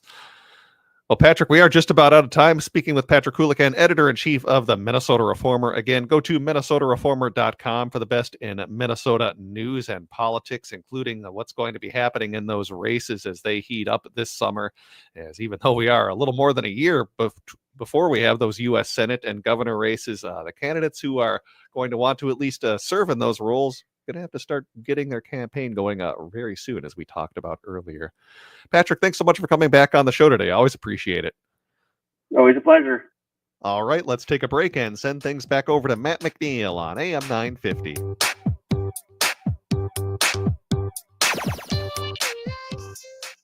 Rudy Luther Toyota has a great way for you to purchase your next vehicle. It's the Toyota Smart Path. You can shop at the dealership or on your couch. Shop smarter by saving time, and remember, they'll have the best prices and no surprises. You can browse the available vehicles, use the Smart Path payment estimator to customize your own payments, apply for financing, and then finalize your purchase. Smart Path is the smartest path to your new vehicle. Check it out online at rudyluthertoyota.com or stop by Rudy Luther Toyota, 5 miles west of Minneapolis on 394.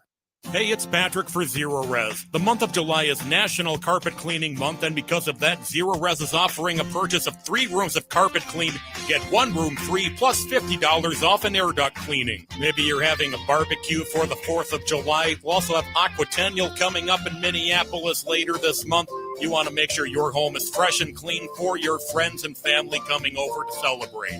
If your carpet's looking more like a snowbank in late March, muddy, crunchy, and kind of mysterious, it's time to call Zero Res, don't you know? These folks come in with their fancy schmancy ZR water. It's like regular water, but with a master's degree in cleanliness. Zero Res can handle it all. Carpets, tiles, rugs, upholstery, air ducts, basically every surface in your home can be Zero Resified. So it's time to call the cleaning pros at Zero Res today. Schedule your appointment at ZeroResMinnesota.com or call 952-ZERO-RES and ask for the AM 950 special. Backward or forward spells the same. Zero Res. Would you let animals pick your insurance? Do you really need to experience mayhem to get the best rates? Or how about a celebrity quarterback or fake university saving you money? There's a lot of marketing stunts when it comes to insurance, but what you really need is someone looking out for you. Call Array Insurance, and they will work hard to find you the best insurance coverage and rates. To avoid gimmicks, and call Cheryl at Array, 763-504-3067, or arrayinsurance.com. Array Insurance, working hard for you. Turn to Auto Technical with your vehicle donation. Even though Auto Technical is a small nonprofit, we have helped more families with transportation than any organization in Minnesota. Since '94, we have reconditioned donated vehicles so they have a higher tax benefit. Call Richard at 612-919-5526, 612-919-5526, or autotech.org. I'll never forget. I was driving my Sienna from Rudy Luther Toyota, and I was hit at 35 miles an hour, rear-ended square flush. If not for the structural integrity of my Sienna, I wouldn't be here right now.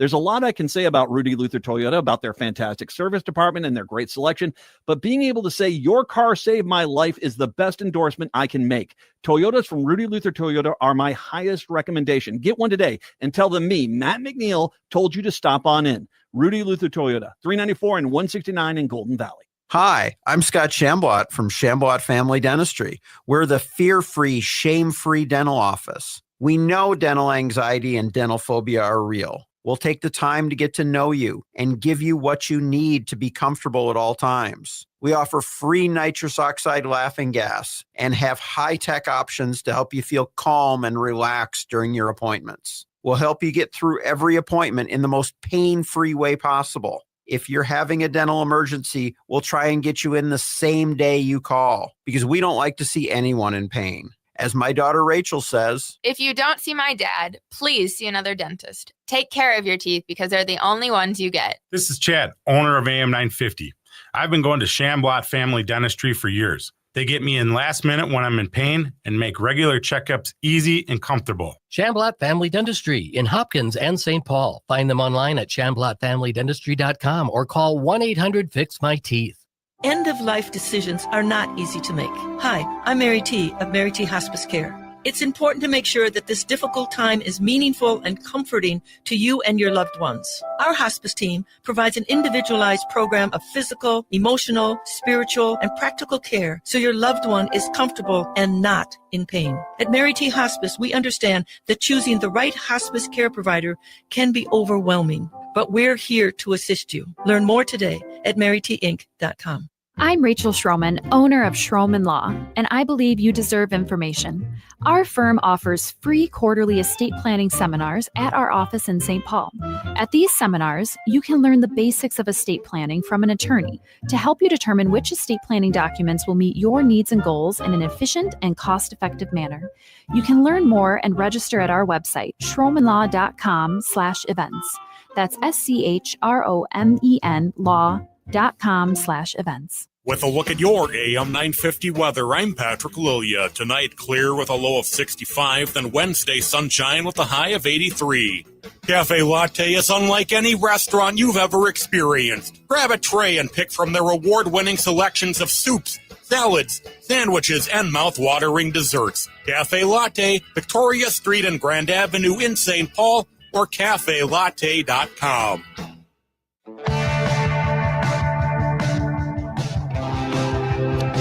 It is the Matt McNeil Show. Good to have you with us. Now, reminder, we've got a pair of tickets. Let's give these away right now. Hennepin Arts is bringing in the podcast Hidden Brain for a live show. It's the Perceptions Tour with Shankar Vedantam. This is going to be on Friday, July 11th. The show is at 6:30 p.m. at the State Theater in Minneapolis. If you're a fan of Hidden Brain, great way to go see the podcast and Shankar Vedantam. And once again, this is on Friday, July 11th, 6:30 p.m., State Theater. Pair of tickets right now, 952-946-6205, 952-946-6205. Caller number 5. Caller number 5, you'll win a pair of tickets. Good luck on that. 952-946-6205, 952-946-6205. I don't want the next Joe Manchin or Kristen Sinema to come from Minnesota. Angie Craig, who, by the way, in the Minnesota 2nd District, she's clearly not. If she's making, if what Cooligan said is she got $2+ million in that quarter, she's not focused so much on your district. She is focused on her Senate campaign.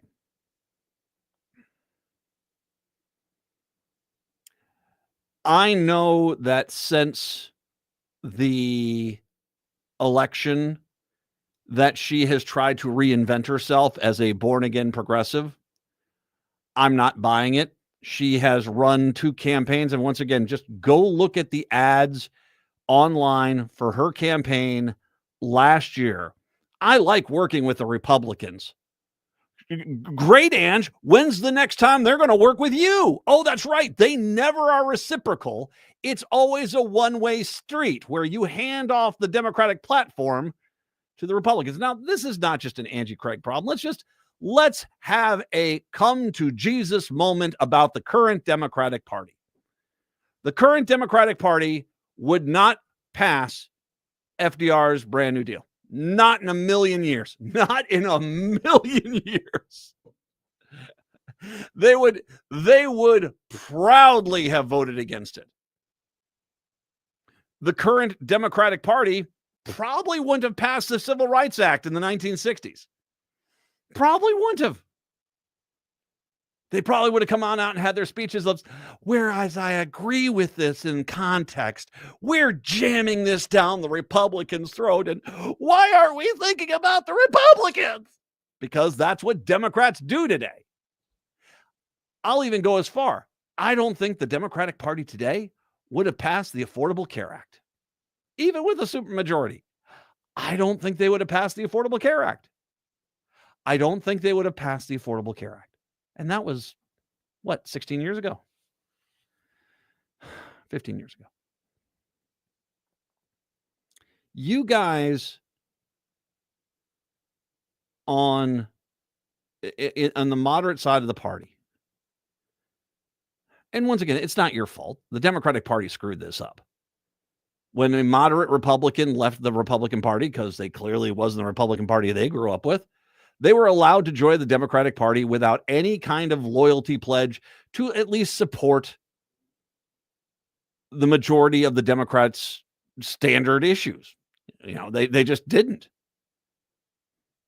And so this is why, once again, we want to point out, they just ran the most moderate Democratic campaign and in a presidential race, which was yours to lose in early September. You lost because you just were like, vote for us. We're Republican light. And that was your entire campaign. And without a doubt in my mind, it was the people like Angie Craig who were saying, oh, if we embrace, healthcare for all, they're going to call us commies.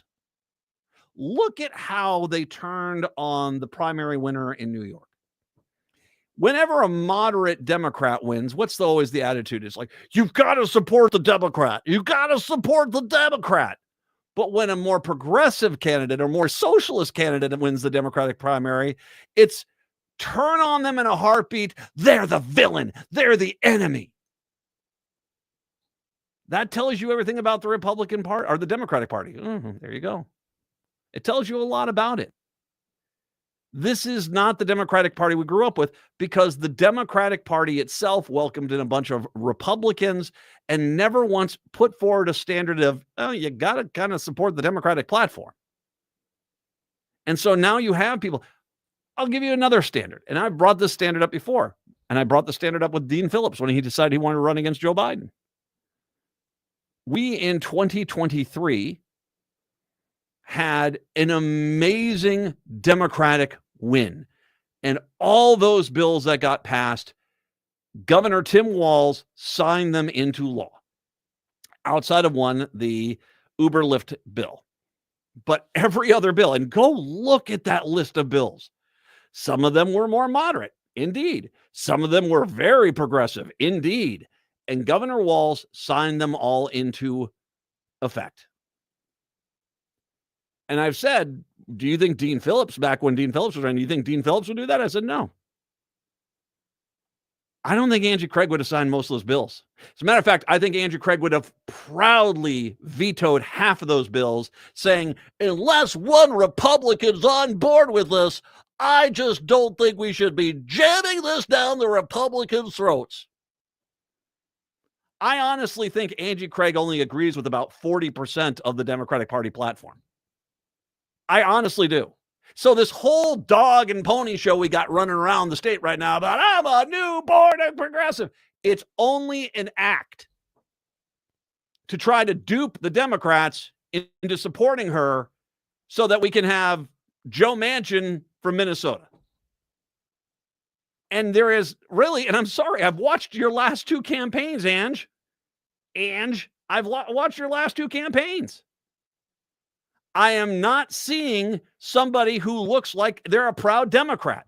As a matter of fact, you look like you are hating and loathing to be a Democrat. Good for you. Stay down in Minnesota too. I want a Democrat. I know this is going to sound really kind of out of left field. Wow. I am a Democrat. I would like a Democrat, somebody I agree with on 80 to 90% of the platform, to be there. And when it comes to a Senate seat and it's 6 years, I mean, we remember Rod Graham's, don't you?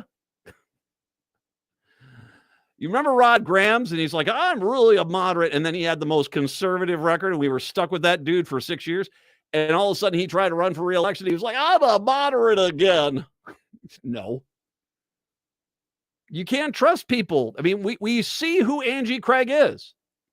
And the reality is I don't see Angie Craig at too many events in the Twin Cities. I see her out trying to rustle up support in the rural parts of the state, and that's fine. But what I think when I look at that money, I think what I'm seeing is I'm seeing a lot of Republicans who know that Angie Craig will basically be the individual who screws up Democratic votes time and time and time again. So now it's all a big dupe play. That's what I think. And I'm entitled to think what I think. And I'm only putting this together off of Angie's own campaigns, one of which was, 9 months ago? Where she was running around talking about, I really don't like my own party. Well, great. Good for you, Ange. And now it's, hey, peace and love. Who doesn't love Paul Wellstone? Crap. So nope. You can have as much money as the world you want. Peggy Flanagan, I don't really have any questions about Peggy Flanagan and where she stands. I've actually talked to her for years. She's been on this show well before she was the lieutenant governor. I have no idea. I have no doubt where Peggy Flanagan stands. And what I see with Peggy Flanagan is a true DFLer Democrat. And what I see with Angie Craig is somebody who supports the Democratic platform maybe 40% of the time. And when you're talking about, let's just apply the Lisa Murkowski law Because you know what? I'm sorry. I could see Angie Craig. Sitting there and saying, "I'm going to vote for the big, beautiful bill because even though I don't agree with it, I like working with Republicans." And all of us looking at her like, "What?"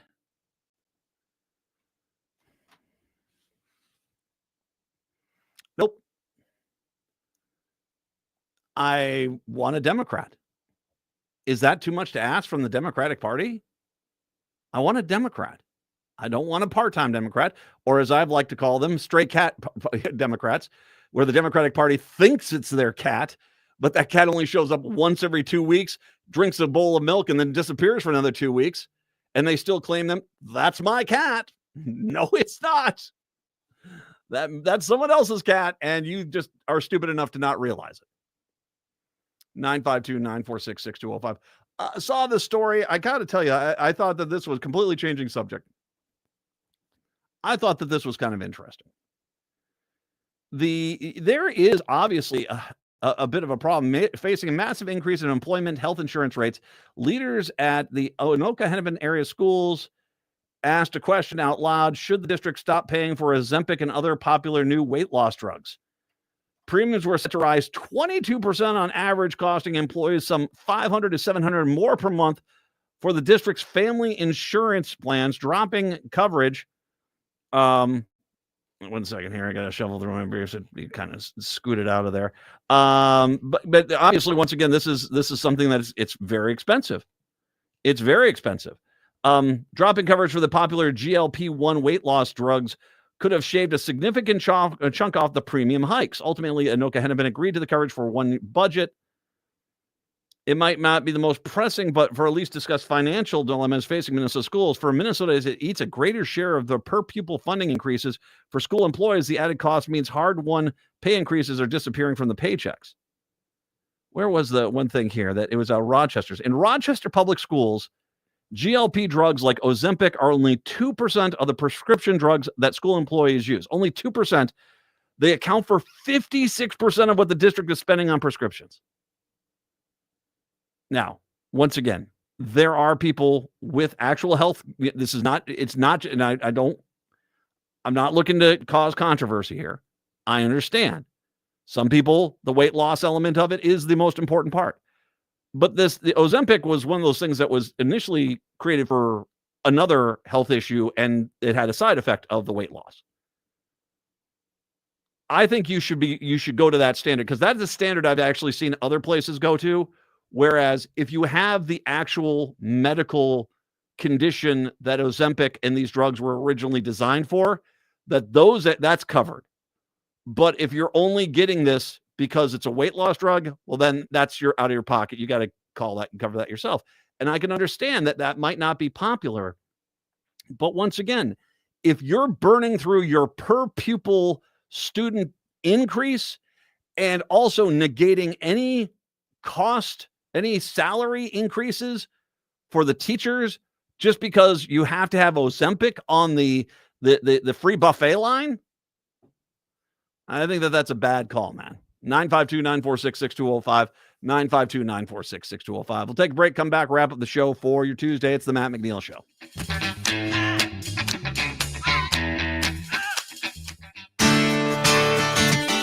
Greg Bakken here. Like you, I love good, fresh, delicious food.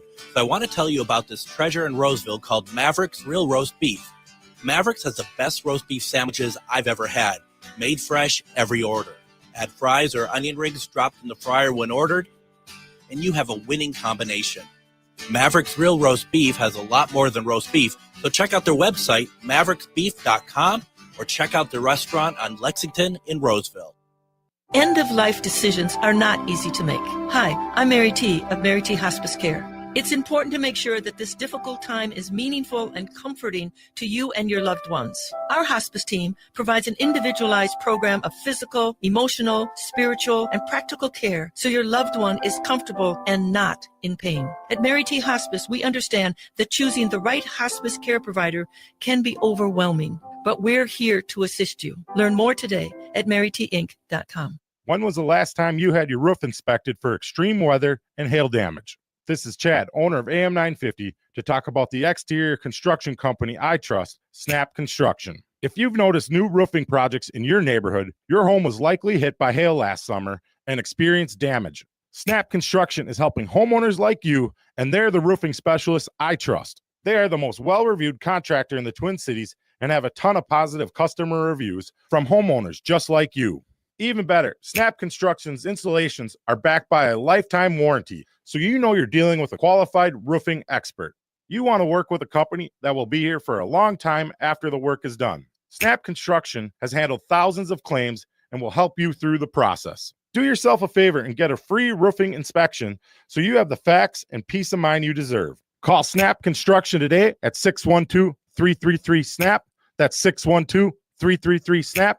Or visit snapconstruction.com. The Zero Res Master Certified Area Rug Cleaning Team in St. Louis Park is having the biggest cleaning sale of the year. Clean one rug and get 20% off. 2 rugs, 25% off. 3 area rugs get 50% off your area rug cleaning purchase. Pickup and delivery options are available. We're getting into the heat of the summer. You're going to be having barbecues, friends and family over at your house.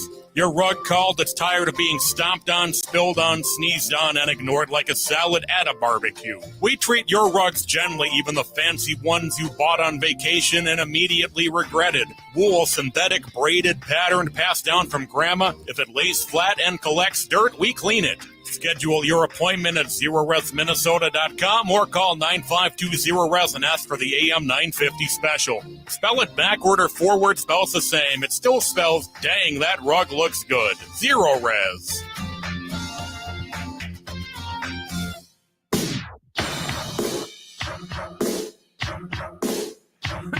AM 950, the progressive voice of Minnesota. The Onion has a new headline out. Ted Cruz, vacationing is how I grieve. Lord. Oh, Ted. Here's an interesting thing. This is Axios Twin Cities put this one out.